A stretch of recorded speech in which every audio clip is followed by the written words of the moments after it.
those of you who may have to drop early, or some of the people couldn't make it, so they can have access to it, and we'll be able to get that to them. So we're here for the state roundtable. We're going to talk to Georgia and Idaho about dashboards and Idaho's usage for safe routes to school, CPS, and more. I'm Deanne Anderson, Vice President of Numetric Product at Numetric, and I'll be moderating this. Let's talk about the agenda. For the agenda, we're going to have introductions. We'll go over who the presenters are, and then when they present, they'll give us an even more in-depth introduction of themselves. We'll start with Georgia, and Dave Adams will talk to us about their dashboard usage. After that, we'll have Idaho, and Kelly Campbell will be able to speak to us about their dashboard usage as well as public portal usage. After that, we'll have time for questions. From a housekeeping standpoint, all the questions will filter through the Q&A. So I know that some of us use Teams, some of us use, all the different ones. So for housekeeping right at the beginning, just within the bar that shows all of your mute, start, share video, all those things, there is a tab that says Q&A. So feel free to click on that, and any questions you have, you can ask them in the Q&A. Most of the questions will be answered in the question section, but if there's one that is timely and that we can answer during the course of the presentation, we may ask it to the person then. But for the most part, we'll save questions to the very end, and we should have 20 minutes for those at the end.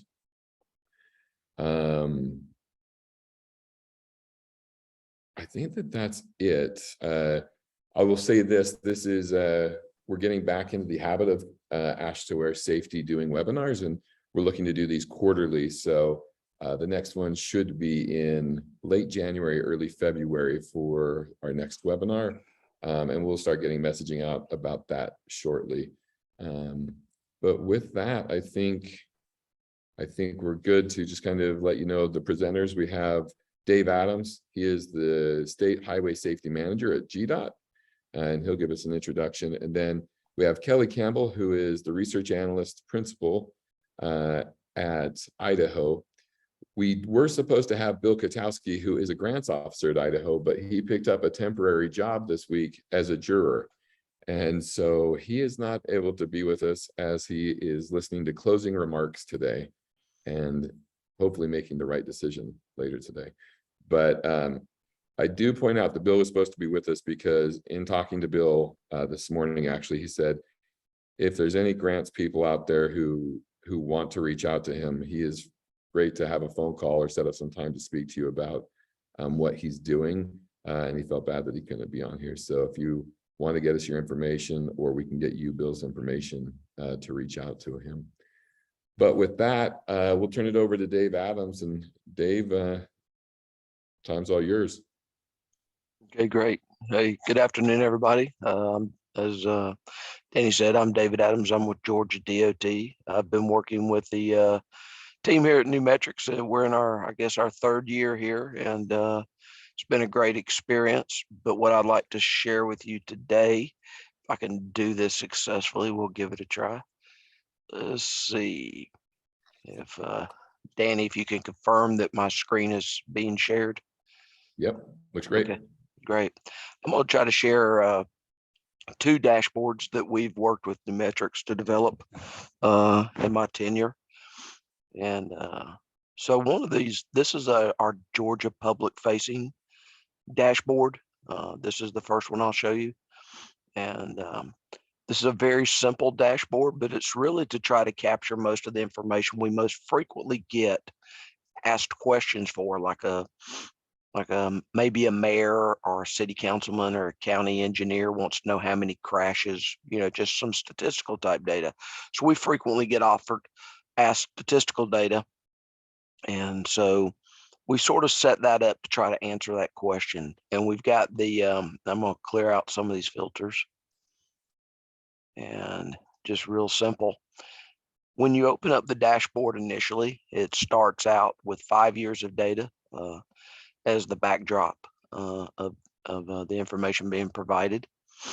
The dashboard just basically has a title, and then on the side, some easy filters already canned. So if a person wants to know what's going on in their county, in their city, in their MPO area, if they want to know if they're only having interest in certain crash outcomes, we use the CAPCO scale in the state of Georgia.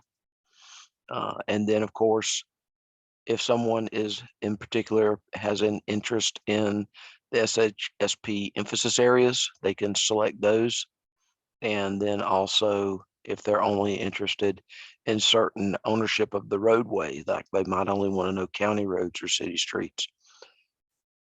But initially, when the dashboard opens, we open in the overview tab. And the way the dashboard is set up, it's sort of like the who, what, when, where. We get into questions about who's involved in crashes, why, where, when. Got a map view and a glossary of terms for information for people that are first-time users. And then we also, once the filters are applied and an individual finds the information they want, they can even have the option, if they want to, they can download the raw data. So it's a very robust and powerful dashboard. But one of the things that I'm most proud with when we worked with the team, we not only are providing this dashboard to provide crash data, but we also try to provide safety messaging throughout the dashboard. So we even have little videos. We worked with a local news channel, a news anchor, Fred Blankenship. We've got a video from him that we've embedded into the dashboard.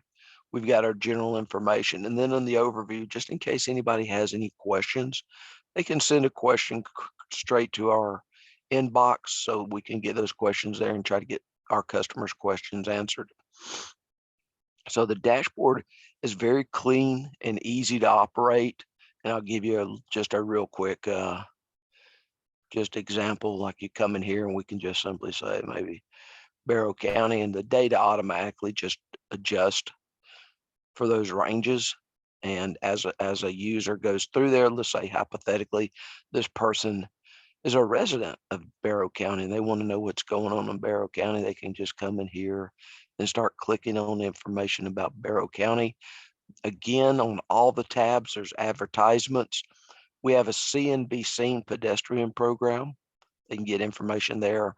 Our Teens in the Driver's Seat program, they can get information there. But then they're also getting these nice graphics. And of course, each one of the graphics, if anybody's ever looked at the dashboards or used dashboards themselves, each individual graphic can be downloaded, which we find very useful. And then additionally, the graphics themselves are filters. So if a person wants to click on a graph and click on that particular scale, it automatically drops that filter into the filter bar. So it's very easy and simple to use. And that's pretty much how this dashboard works throughout from one tab to another. I refer to Hey, all Dave. these. Yeah, Danny. Sorry for interrupting, but I think there's a question that you'll want to answer. Question came in is, are these general public or just for registered users? Oh, no, it's general public. This is open to everyone. This is on our GDOT website. So they can go straight to our GDOT website, drill down to this dashboard, and any user can come on and use this. We were having, typically our traffic is about 400 users per week on this dashboard. So we're really excited about the footprint that it has and the energy that it generates for those users, that and it sort of promotes safety in the state of Georgia, but also is a very great informational portal. With that, I want to just, because of the time, I want to go ahead and quickly go to our next dashboard. About right as we were coming on board with Numetric, before we actually were able to get Numetric launched, we had already started working with FHWA, who's a great business partner and a really exciting opportunity. And we were working with local road safety plans. And we had some initial pilot counties that we were working with, and our crash database, which is our general crash database. It's not really got powerful graphics. It's a really great tool for housing of data to bring data in, but it's not a very great tool for disseminating information to a broad audience, and that has great capacity for certain aspects, but doesn't have what Numetrics has. So we knew we needed additional tools. We're bringing Numetrics on, and what happened is this really dovetailed nicely with what FHWA was wanting us to do, which was encourage local governments to take an active role in their own safety and developing their own safety plans, but also having the tool from Numetrics to facilitate them drilling down into getting a better understanding of where, when, why, and how within their local areas that they oversee. And then most recently with the Bipartisan Infrastructure Act, the local safety action plans, all of these things sort of, is just really nice how they came together. So we sort of dovetailed all of this together, and we created a dashboard, which we call Local Road Safety Action Plan Dashboard. The difference between this dashboard is it has to be given permission. It's not like the open portal. We give them a username and log on for the Numetric, and we also give them access to this dashboard if they're a local government. And it just comes down here with some information about the local road safety plan. Again, advertisements, so they can gather additional information. At the bottom, we have links to Safe Streets for All. We have Local Road Safety Action Plan, FHWA maintained site. In the state of Georgia, we have a AASHTOWare, which is our intersection control evaluation tool. We have access to all of that. And then we have the proven safety countermeasures. So we have access through advertisements to all that. Again, we have our links at the bottom. So in case anybody has specific questions they want to ask the team, they can simply go to Local Road Safety Action Plan. If they have specific data questions, again, they come in here to crash inquiries, just like our other dashboard. But what happens in here that's a little bit different, it's set up very similar. If you'll notice this, it's set up at the MPO, the county, the city level. Come in here, Barrow County's already dropped in here. All of this data, we rely very highly on EPDO as a filtering criteria. Some people use rates. I'm not telling you how to run your program, but we basically give all these options to the local government so they can prioritize based upon that local government's desire. And so then they can come in here, and this is our strategic highway safety plan emphasis areas that have been grouped together, and that's driving the program. We offer a couple of graphs. Once they select their area, this is all roadways. So this doesn't matter if it's county roads or city streets. This is basically the roads with the highest EPDO in the county, the filtered county. And this is the same thing below with intersections. So based upon the filtered county, it could be a city, it could be an MPO. This is a total list. But what we've got, the little significantly different, because we're wanting them to develop specific action plans and help them develop those action plans.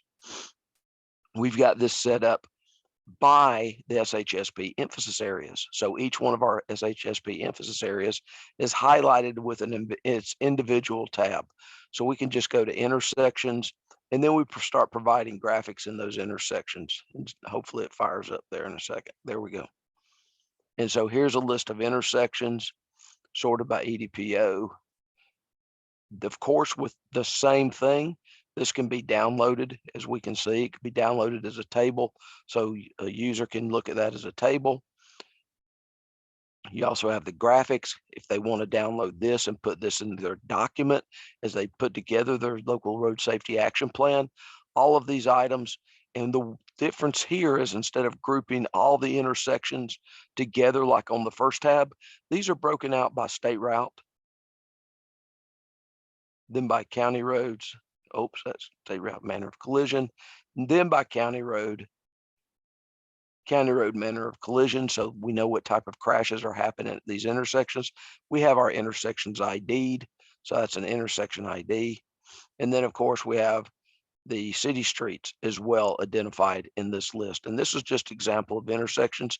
The tabs are very similar. They have very similar functionality. They're a little bit different when we get to driver's age, because driver age, we don't try to get so much locale as far as intersections or anything like that. We're just trying to give some statistics. The same thing with some of these others in here, like motorcycle safety and impaired driving. So with very brief overview of our dashboards, we hope to facilitate just an information sharing, but we also hope to encourage local governments to submit their local road safety action plans. Either they're applying for Safe Streets for All grants, or whether they're just wanting to put together their own action plan and fund it themselves, or work out potential funding sharing with GDOT, or even with the MPOs, get MPOs involved and look for some of those federal funds, of which I don't really understand how all that works, but that's not what I do specifically. I do more the HSIP program. So real briefly, and also let me add to this, these are set up also so you can download these, so you can actually start putting together a report. You can create reports and you start seeing the graphics show up. And so there's your, something went wrong. That's not good, Danny. I made you look bad. Maybe I can reload it. I don't know if it'll reload, but that's the idea. No, that's good. Yeah, maybe just close that tab and I will do it. Yeah. But what I was going to ask Dave, and first of all, I should have brought like a Cal Ripken rookie card to give you, Dave, for winning the Cal Ripken Award for Mr. Ironman, because I know that you're under the weather. So we really appreciate you still stepping up to the plate and helping us out. So first of all, thanks for that. One question I do have is, where does the local road safety plan fit into the process for Georgia? Is it something that Georgia asks the locals to do at the beginning or at the end of the process? Where does that fit in? Well, what we're trying to do in Georgia is encourage local governments to become involved and take ownership.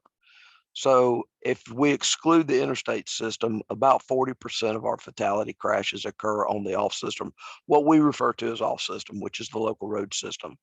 And that's a pretty significant share. I don't know what states are on this particular call, but Georgia's, unfortunately, it's number 4 in the number of fatalities in the United States. We at one time were number 8, but Georgia is a growing state.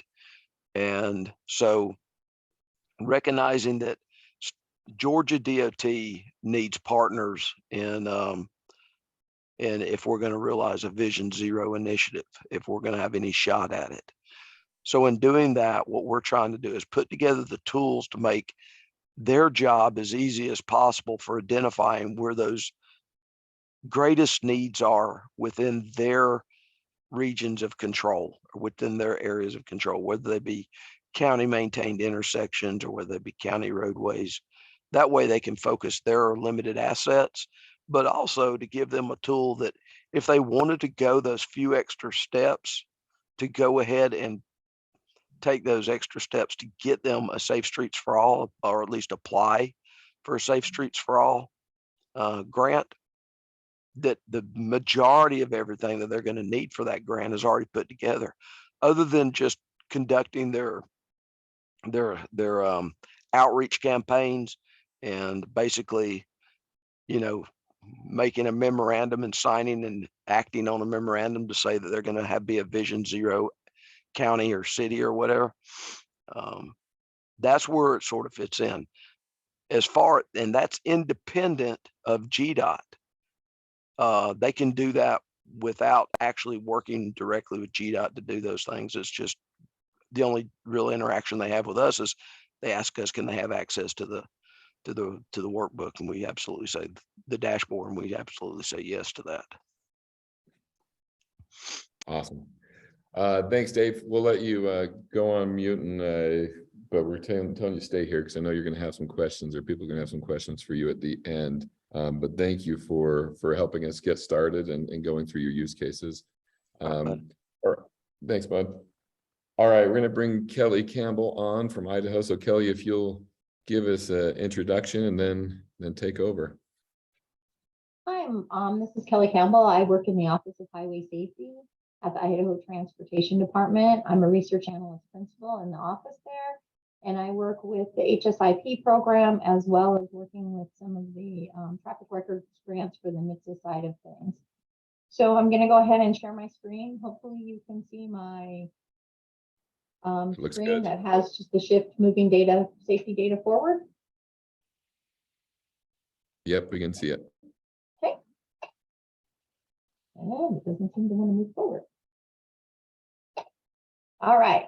So like every state, we collect our data, we get it direct, or like many states, we collect our data from getting electronically from all of our law enforcement agencies. They're all required to use the same software that we provide to them. They transmit all of our data, their data into our database. And from that point, we go through and we do an input and quality control on the data. With the input, that includes adding in our linear referencing system. And we actually do the lat long at this point as well. So all of our crashes throughout the entire state now have a route ID and measure, as well as a lat long for all of the crashes. And that allows us to do a lot of analysis and publishing of that data.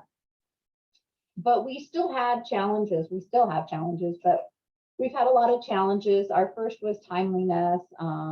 Then we have the lack of understanding of the data. You may see data, but how do you understand what that data, the story the data is telling you? People want to get data, but giving them a query tool sometimes is difficult because they don't understand how to utilize the tool or how to pull the data out correctly, so they may get the wrong information. There's always been the problem that we've had of a data choke point. We didn't have any of our data online accessible to the public. So in order for them to get any of the data, they had to come directly to the Office of Highway Safety. And there's only myself and Steve. And we only have so much time in our day that we can go and find, pull data for specific public questions or for groups that are looking for information. And we do publish a few items, but all of those two items that are showing on the screen are pretty much at a high level. So every year we do our annual crash report. My coworker Steve puts this out, and it has a plethora of information in it. But some of that information is only at the state level, and somebody might want to know about that information at the local level. And the same can be said for every year we put out our what we refer to as our one pagers, and they have crash statistics. We do one for each of our focus areas, but again, it's only at the state level, and a state might want to know, or a city might want to know what's going on with them specifically. So we decided to try to focus and simplify what we were doing with some of our crash data. And this kind of came about because my coworker Bill, who wasn't able to make it today, he was at one of the TRB meetings with our now director, Scott Stokes, and they were walking around and they actually came across the AASHTOWare Safety, or at that time, New Metrics, and they were displaying the different dashboard tool that they had at the time. And Bill came back and he was super excited to talk about this tool. And it just so happened, we actually were already working with New Metrics at that time to get the crash query tool. Because I had seen a demonstration way back when in Utah when they were first starting out.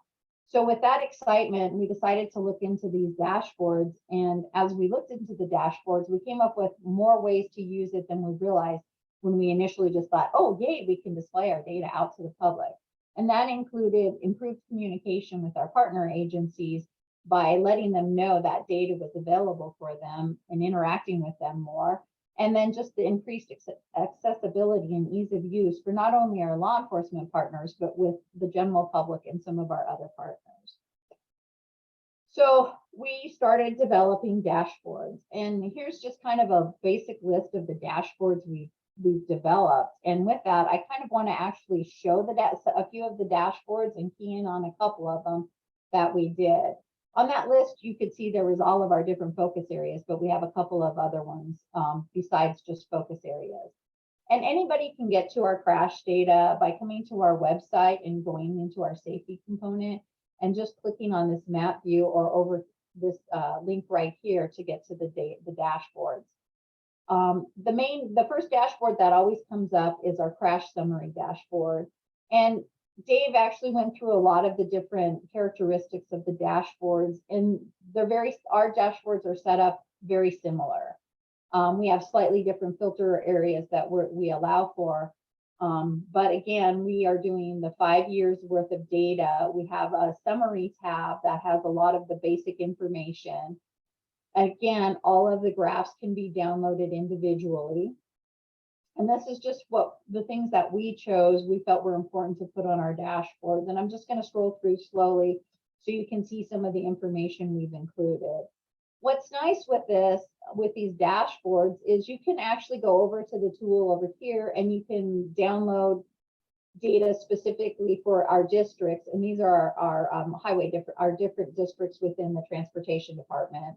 You can select county, city, or do severity. You can also come over here and just click on the information. Maybe I want to look at Idaho Falls. If I click on the tab for Idaho Falls, now everything's quickly changed and all the information being provided is for Idaho Falls in my filters here.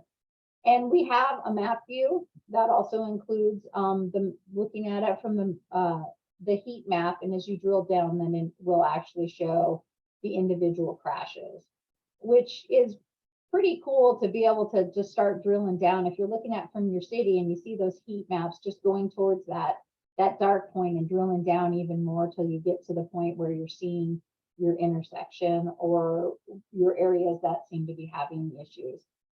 There's additional information in here that you're looking at your light conditions, your road conditions.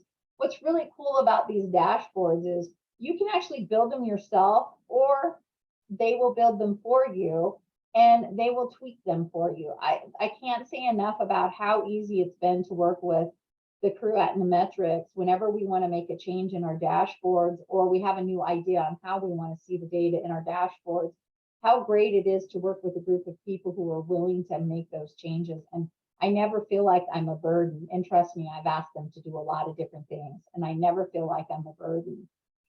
So one of the coolest things that we had them do in addition to just the regular basic dashboards is, like I mentioned, I work in highway safety, and we not only work with the infrastructure side of things, but we work with the behavioral side of things. So we do a lot of NHTSA grants, and all the NHTSA grants, a lot of our law enforcement will apply for the different mobilizations or year-long grants, which is where they can get money set aside for hours for officers who are doing specifically things related to traffic, or when they have special events, like let's say they have a rodeo in their city or their county, they can apply for grants to get funding for extra officers for that.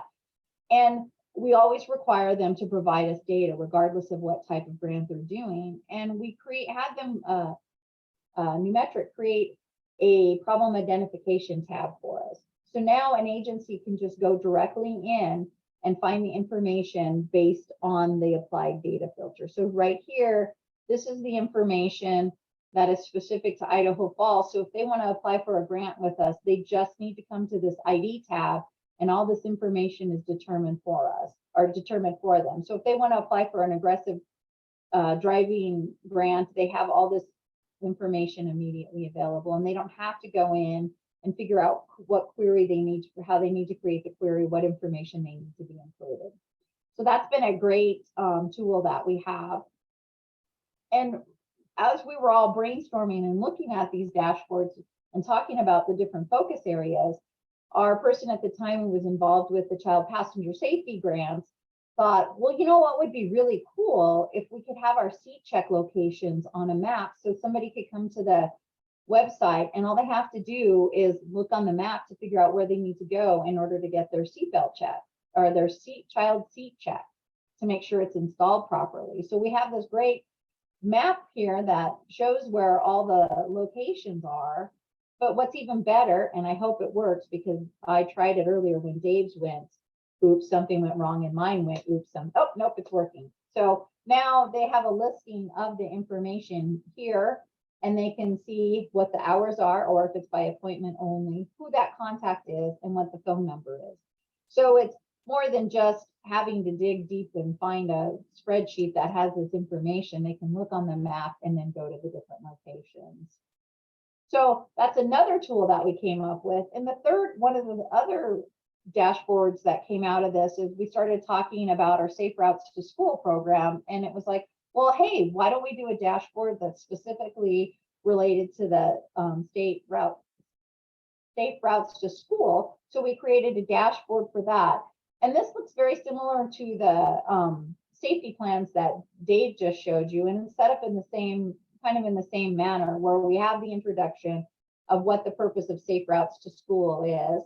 And then you can look at the who, and it gives you the information on who's being involved in these crashes that are happening around the predefined areas around our schools.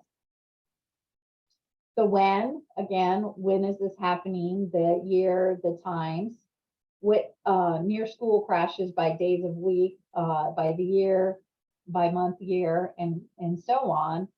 The where, and this is where we're looking at our different school districts, and you can come in now, and if you want to look at a specific school or school district, you can just click on the dashboard here and go directly to that school. And so now you've got this area around the school. Here's your school right here, and you can look at where the crashes are happening and how many are happening, and even determine how severe those crashes are very quickly. Get an idea of what's going on in your surrounding school, and then you can use this information to apply for a grant through the Safe Routes to School program. So those are a couple of the dashboards that we created, and it all just came from our deputy director at the time, who's now our director, getting excited by seeing a product at the TRB.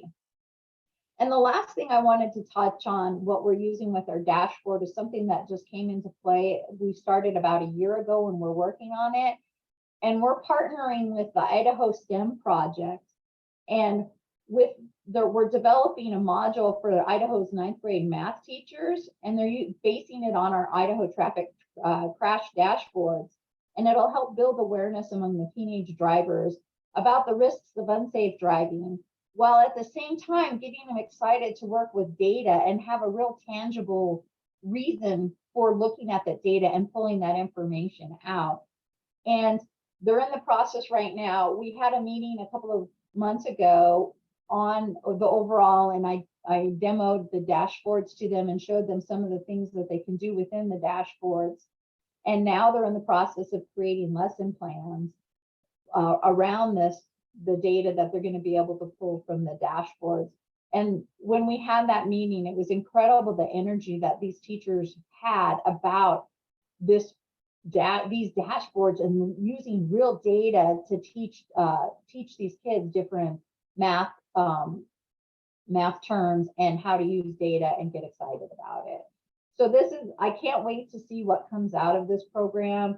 And it all just started because, again, our deputy director got super excited about seeing a tool, and we've been able to take that tool and just grow that tool. And that's all I have for you today. And thank you so much. Yeah, well, Kelly, you definitely have more for us, but I guess that's what you have planned, because I've got some questions for you, and I know that some other people may have some questions for you. But before you go too far, I promised Bill that I would make sure and ask you to talk about the footprint with especially law enforcement and kind of how this has helped them with grants and those kind of things.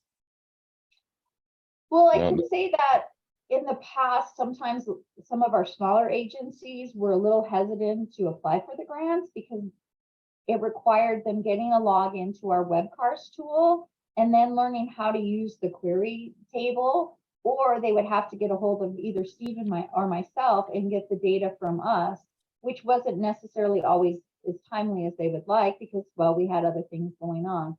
This tool has allowed all of those small agencies to go in quickly, grab that data that they need for the grant, and put it in their grant proposal and easily send that into us. And I don't know the exact numbers, but I do know that some of our smaller agencies that have never participated in mobilizations or in the year-long grants have now started participating, and our year-long grants have grown. I would say there used to be maybe 4 or 5 year-long grants with our larger agencies, And now we probably have 10 to 12 every year, which includes some of our smaller agencies. That's awesome. And I know that I'm pretty sure Bill worked with Greg here to not only, so the dashboards, creating the dashboards is a big thing, but you talked about kind of the knowledge gap of learning how to use the software. I think that the team in Idaho really worked to put together a step-by-step, go to this website, which is like a support page within AASHTOWare Safety, and it just shows them this is how you can get the information you need for a grant, and it was just laid out for them very simply. Do you have any more insight into that, or does that sound right to you? So we do have a video that we created, and I was going to show you that when I was on that website, on our website, and I'll just go ahead and share my screen again real quick. Great. We created a crash data dashboard overview, so they can go in there and they can watch this quick video about how to use those dashboards, and it does kind of lay it out in that video about how to go about utilizing this to apply for a grant. And we also have been going out to all of our agencies and doing presentations on how to apply for grants, and including the quick overview of the dashboards in our presentations. Awesome. Thank you, Kelly. I'll bring Dave back on the line, and Dave, I have a question for you that's come up, which is with regards to sharing data publicly, like what did you go through? What obstacles did you have to go through to make sure it happened, or to make this happen? And what has the result been? Well, first, Georgia is an open record state as long as the data is fully redacted. So that's what we're sharing, is fully redacted data. So as long as that complies to state code, we really, just making sure, with senior management that, hey, we're about to put that out there. But there's really wasn't any obstacles to that, at least not in the state of Georgia. We didn't experience that. We frequently, prior to the dashboard being out there, we'd handle dozens and dozens of calls a day of people just saying, how many crashes are at this intersection? Because I just want to know how many crashes are there. How many crashes do I have in my city?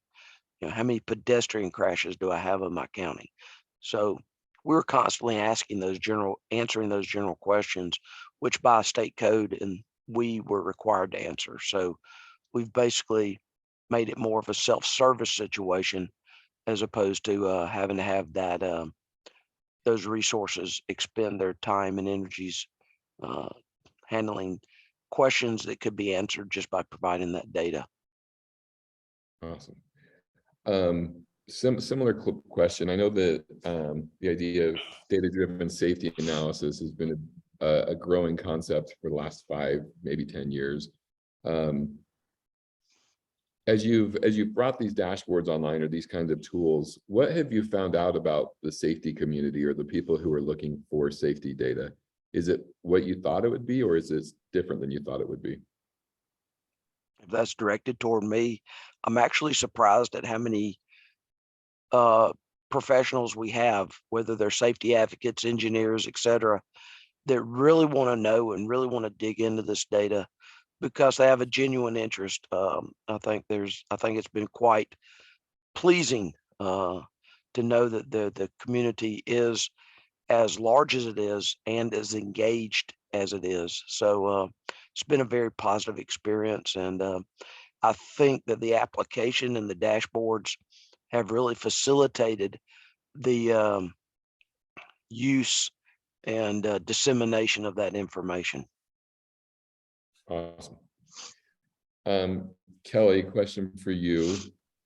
And this is, at one point, I know that the driver's education group within Idaho, they had some students actually going in and mapping their routes to school using the dashboard, so that the students who were about to get their driver's licenses could see where crashes were happening on their way to school, what types of crashes, and really get them more involved and educated about what crashes are happening on the roadway, especially the ones that are impacting them. Like, what kind of shareholders have surprised you the most? Like, the have wanted and used the data? And maybe it's the STEM program, but are there any other ones that have surprised you that are using this data? I'm not sure if anybody really surprised me, but I'm happy to see that the schools are utilizing the dashboards, that we do have law enforcement doing it, are utilizing it. We have our bike ped community. They've actually been in there looking at their dashboards and utilizing their dashboards. So I'm not necessarily surprised, but I'm happy to see that those communities that we purposely developed it for are utilizing it. And we have had quite a few students doing just their projects for school, coming up with projects that have been also contacting us and utilizing the dashboards. They may have a question about the dashboards, so we know they're using them. So it's been great that we have not just one group using it, but a variety of people. Great. Dave, do you have a comment? Yeah, I was going to dovetail in on that. We had a unique relationship with Scholastic Magazine, and that's an educational tutorial type magazine that points educators to resources. And the reality is unfortunately, Scholastic is going through some reorganization. We're trying to get a new relationship started with the new business. But with Scholastic Magazine, we were actually pointing students to the dashboard. It's talking about unique groups. And the students were going out and they were generating their own statistics or whatever and downloading that data and completing projects. And then, of course, completing that coursework as defined by their teacher. But the teachers and the students were being fed these links in this information resource via Scholastic Magazine, via the dashboard. That's awesome. That's super cool. I'm intrigued, and I know Bill and Kelly have both said this in the past, that these will be the kind of webinars we'll want to have in like 4 and 5 years, right? Like the results, like where has safety data gone to? Because more and more of these students and these curriculums include this safety data. I think that'll be fun to continue to follow. Do you have a question that says, to both presenters, do your local partners like how you have broken down the data, aggressive, et cetera, or is there any pushback or desire to have greater flexibility in the grant process?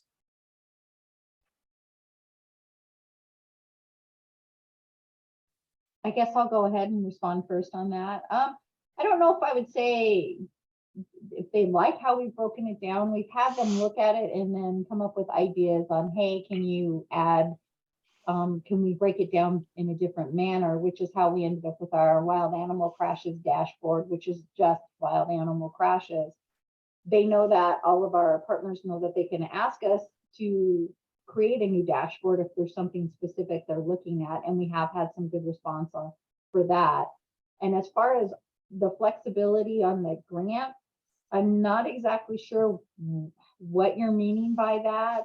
Obviously, we have, for our NHTSA grants, there's a set way that they have to create or apply for the grants that we've set up at in Idaho, our procedures. If that's what you're asking, we can't really change a lot of that without us going through and doing our policy change. But if you mean by utilizing it for other types of grants, there's a lot of flexibility that can be done for that. And if there's an agency or a group that's applying for certain types of grants on a regular basis and they want us to create a dashboard that will provide that information for them easily, we're more than happy to help them with that. Well, and maybe I can jump in, Kelly, and you correct me if I'm wrong on this, or Dave, either of you, but sometimes we have those dashboards that are like aggressive driving or distracted driving and those kind of things, but those are almost seen as training wheels or constructs, right? To really, if you're looking for this, here is this dashboard and we're going to spoon feed it for you. But if you go to the main crashes dashboard that both of you started with, that basically has all of the information, and you can filter that data however you would like to if there is something specific that you want to get. The other dashboards are just more of for a specific reason you go and look at that dashboard. Is that Correct. accurate? I would say that is accurate, yes. Yeah. So I And think I the didn't show this on the dashboards, but you can also go in, I showed you the city county, but you can also go in and use the polygon tool and draw a polygon around a neighborhood or a section of road and actually drill down to that level as well. And in Idaho, we have highway districts, and we're trying to get all of the highway districts as a filter as well, so that they can filter for their specific highway district. It's a good call out. Try to see if there's anything else that we need to go over. It looks like we've answered the questions that have come in. I'll leave it up to Dave and Kelly. How about we do Kelly and then Dave, just any last thoughts on the tools or anything else you want to leave us with? Just that I know it's made our data a lot more accessible to the public, and it's freed up my time and Steve's time so that we can concentrate on other things. So it's been a great process. Awesome. Yeah, Dave? I'll echo Kelly's comments. And I'll also add to the fact that Kelly made a note earlier, which I 100% agree with. Working with a team over at New Metrics to help us build our dashboards out. It's been an awesome process. It's fast, easy, and so far the results are have been great, and the feedback has been great. So thank you, everybody. Awesome. Well, thanks to both of you, and thanks to everybody who joined us. Thanks for giving us your time. And if you have any questions, please feel free to reach out to anybody at like Ryan Fragapane at AASHTOWare or anybody who was on the panel today. And with that, thank you and have a good day.